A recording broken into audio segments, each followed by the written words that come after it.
There's that noise again, Gamecock fans. Didn't expect to hear me again today, did you? Back with you, JC Shurburtt, inside the Gamecocks podcast. Emergency podcast number 2 of what has been a very newsworthy day for the University of South Carolina football program. I had to come at you this afternoon with the bad news that Marshawn Lloyd out for the year with a torn ACL. Big blow for this year's Gamecock team. Hill McGranahan and I went through all that. And then tonight, coming at you with right here about 8:34 p.m. Eastern. This happened about an hour and some change ago. Big news for the future for South Carolina as 5-star quarterback Gunner Stockton out of Rabun County, Georgia, commits to South Carolina. He's the first commit for 2022. That's a rising junior in high school. 5-star guy, top 30 guy in the country. Probably will end up being, if it holds, and I have no reason to think it won't, but we know how these things go sometimes, the highest rated quarterback to ever sign with South Carolina in the modern recruiting era. I think if you go back, certain people that were ranking players at the time, I think had Todd Ellis number 1. There was at least one poll that did. But in kind of the modern era of recruiting coverage where you have networks and star ratings and composite ratings and all that, Steven Garcia, I think, would be the highest rated one. Maybe Ryan Holinsky.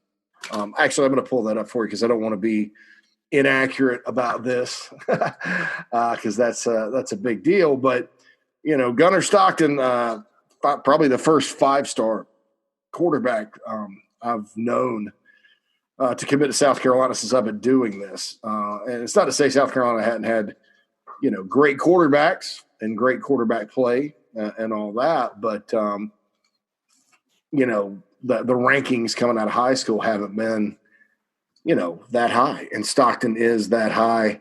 Okay, just looking at it now. All right, so Gunner Stockton already is 1, 2, 3, 4, 5, 6. The 7th highest rated commit ever. He's behind Ricardo Hurley, ahead of Stephon Gilmore. And, yeah, quarterback-wise, Garcia was the top guy. Ryan Holinsky was 2 spaces behind him. And then Luke Doty was right down the way behind him. And so, yeah, so this is exciting if you're South Carolina. Gunner Stockton plays for Jabo Shaw, who is Connor Shaw's older brother, the great Connor Shaw, who won more games than any quarterback in Carolina history. Connor's dad, Lee, was the head coach at Rabun County before Jabo took over. Of course, Jabo played at Georgia Tech, Georgia Southern. Really good athlete, really good player, as was Connor. And then Gunner Stockton had a long relationship with Mike Bobo. Mike Bobo, Gamecocks offensive coordinator. His dad has given Gunner Stockton quarterback lessons or whatever for a long, long time since Gunner was 5 or 6 years old. Gunner Stockton is 6'2", about 200 pounds, 6'1", 196. He was listed last year. So here's about 6'2", 200 right now.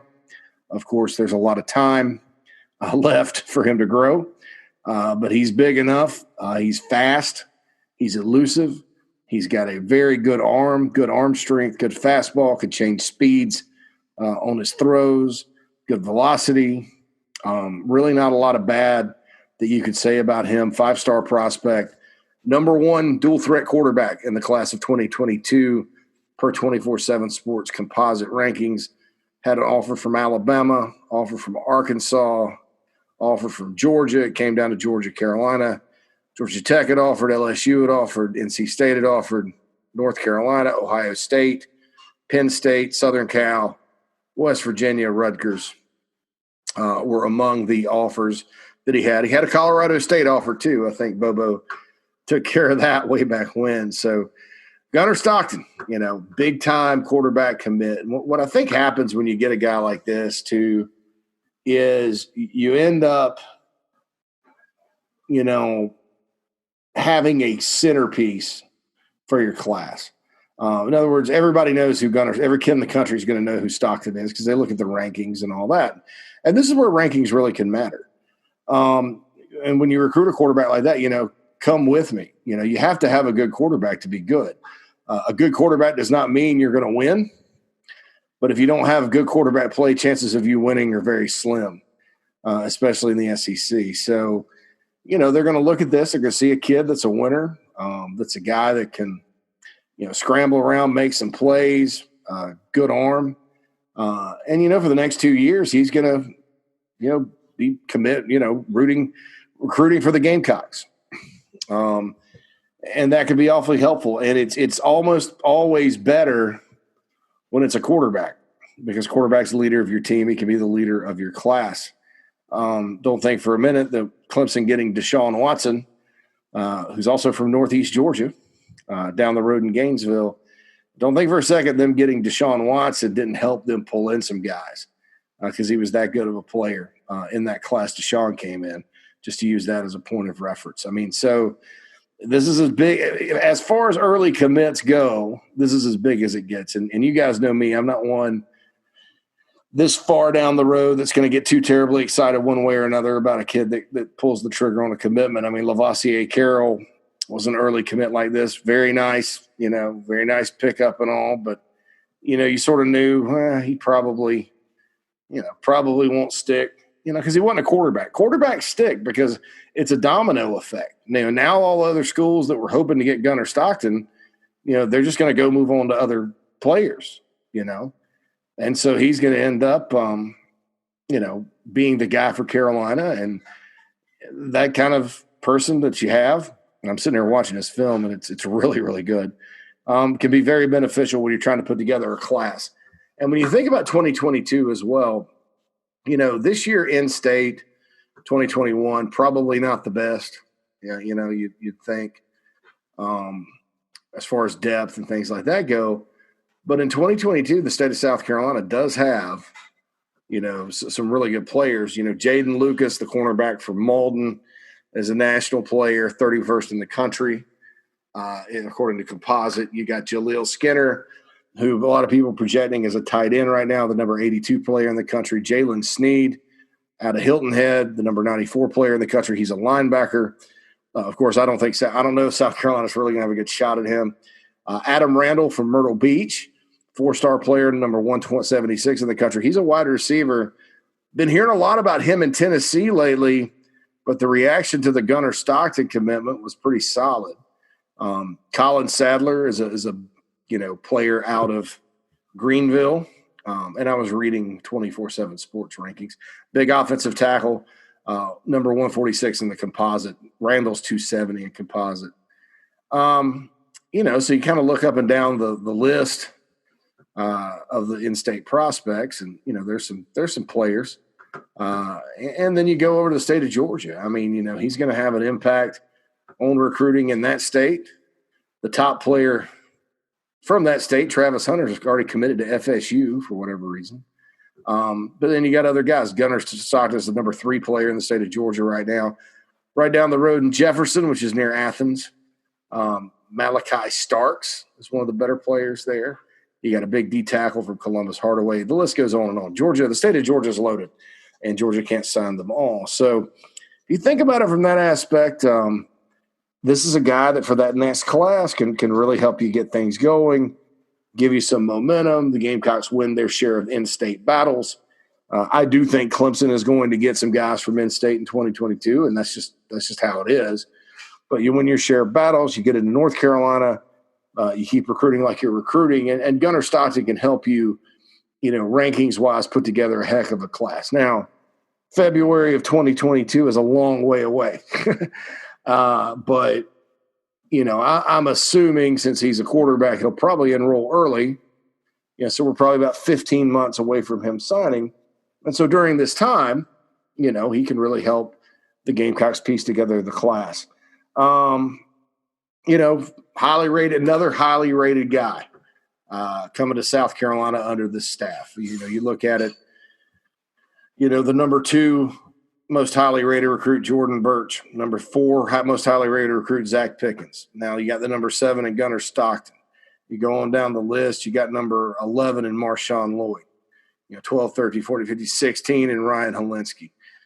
So the top 20 all time that have signed with Carolina, and then this is really, if you're going on by the dates here, it's probably back to about the year 2000. So since the turn of the century, because we really didn't track it before then really well.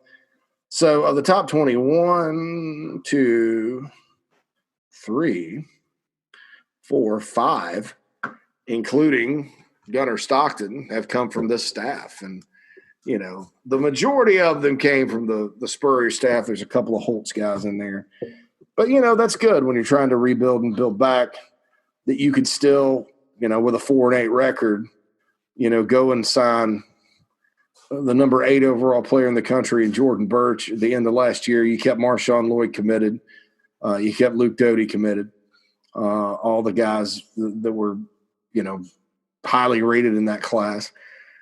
You got Pickens and Helinski the year before from California, an in-state guy. And then you go, Carolina has not won a game since they went 4-8. And then you go and get a 5-star player from 2022. And I think that's recruiting, folks. That's when, people kind of make fun of the selling ice to Eskimos thing. Well, this is selling ice to Eskimos. I mean, South Carolina doesn't have any business. You don't put the cart before the horse in recruiting. You have to go get your share of guys and scratch and claw and develop and put a team on the field that can win enough games to then where you can go sign just a little bit better class. And then you go and then all of a sudden you're contending for the East, and you got to contend for the East. Maybe you win it one day, maybe you don't. You get in contention, and then you sign a better class. Then they put you over the top in the East, and then you make the dome, and then you try to recruit better.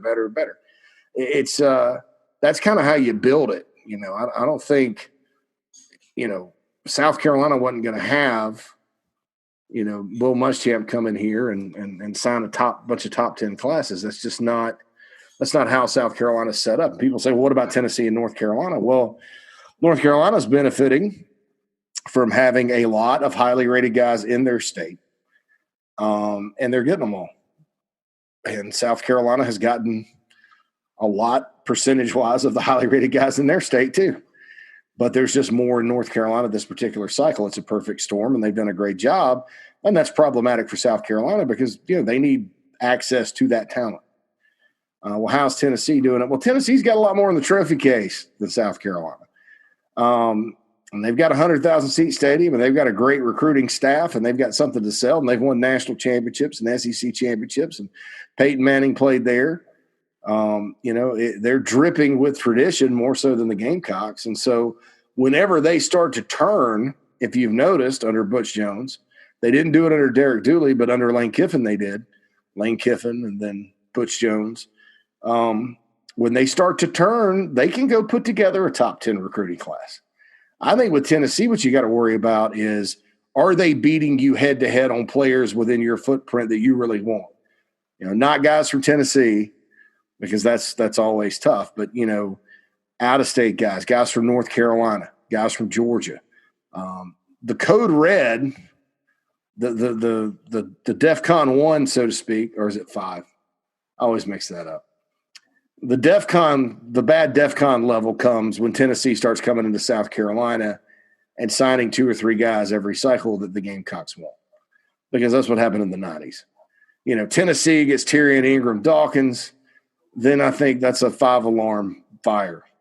They get Adam Randall for the next class, like I mentioned, 5-alarm fire. Right now, what they're doing is they're getting guys from the state like Jalen Hyatt, that the Gamecocks passed over, and they're trying to pluck guys like that. Or, in the case of Bryce Thompson, it was a guy Carolina couldn't take.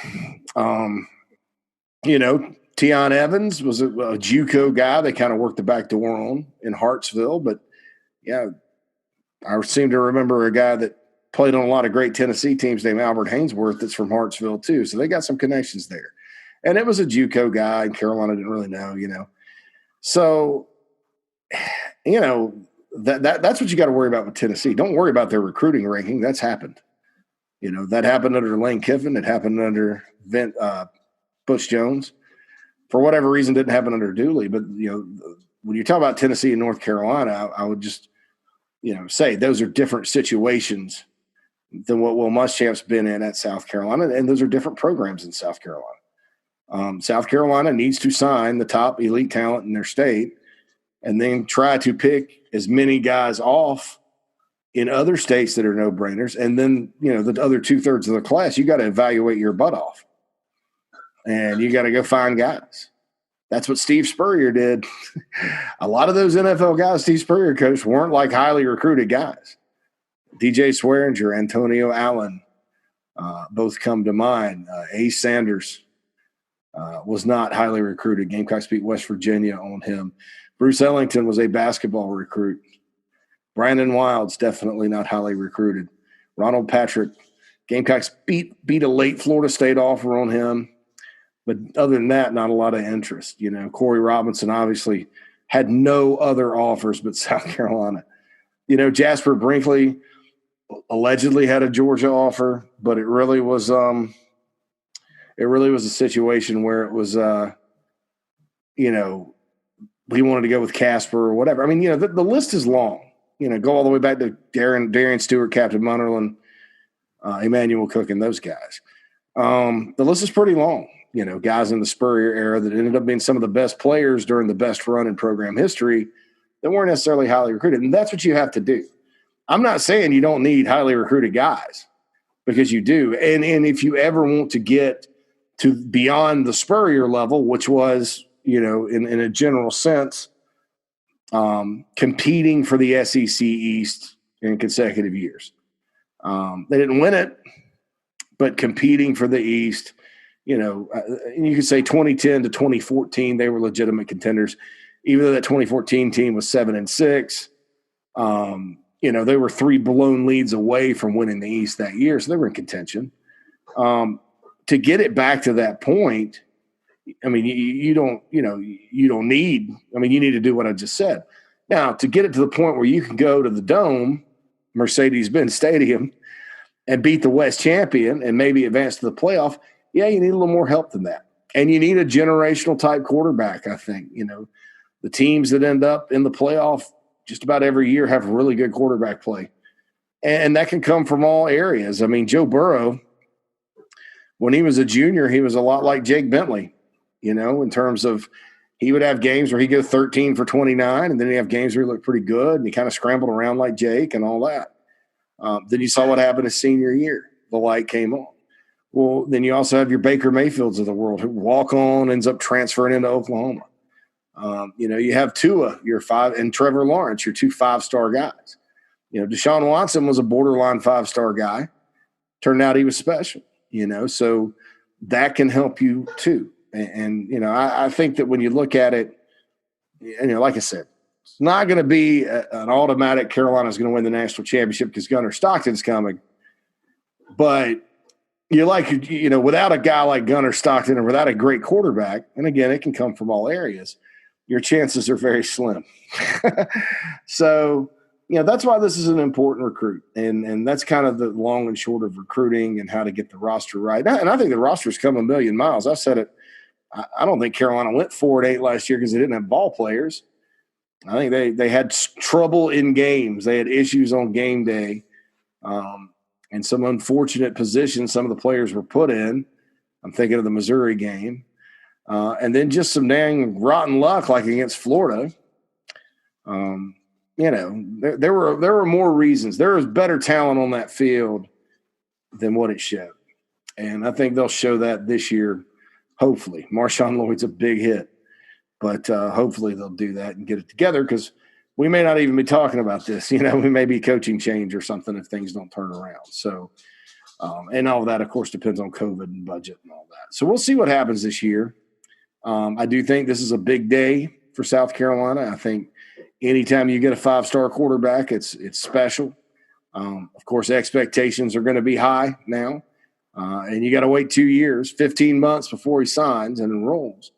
But it's a big recruiting win, crossing state lines and getting this guy, beating out University of Georgia for him. Credit to Mike Bobo and Will Muschamp for getting it done. Connor Shaw, I'm sure, helped with that too. And we'll see. We'll see what happens. I mean, this is obviously potentially down the road going to be a big, big, big deal. Maybe the turning point in the in the program in terms of taking it to a next level. Because I do think the expectation should be that they get off the level they're at now, 4-8. So we'll see kind of what happens. Maybe that gives them another boost and something to build on here in a couple of years. All right. I promised you an emergency podcast, those of you on the Big Spur that requested it. So it's here. Hope you enjoyed it. I'll be back in the morning answering mailbag questions. Please, please, please, if you have a mailbag question, inside the Gamecocks at gmail.com. That's inside the Gamecocks at gmail.com. Already got a couple. Or at me, bro.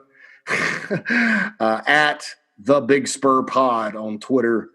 At the Big Spur Pod on Twitter. I'll read them all gladly and proudly on the Friday episode, and then, any other daily episodes we have until then. All right, so hopefully no more emergency pods today. This is JC Shurburtt. Please don't forget to subscribe on Apple Podcast, iTunes. Go rate us 5 stars, leave a review. I'd certainly appreciate that. That helps us get up in the rankings. And the listenership has grown and grown and grown. So I hope it continues to do so. All right, roller coaster day for the Gamecocks, but ended on a good note. Talk to you good folks tomorrow. Have a great evening.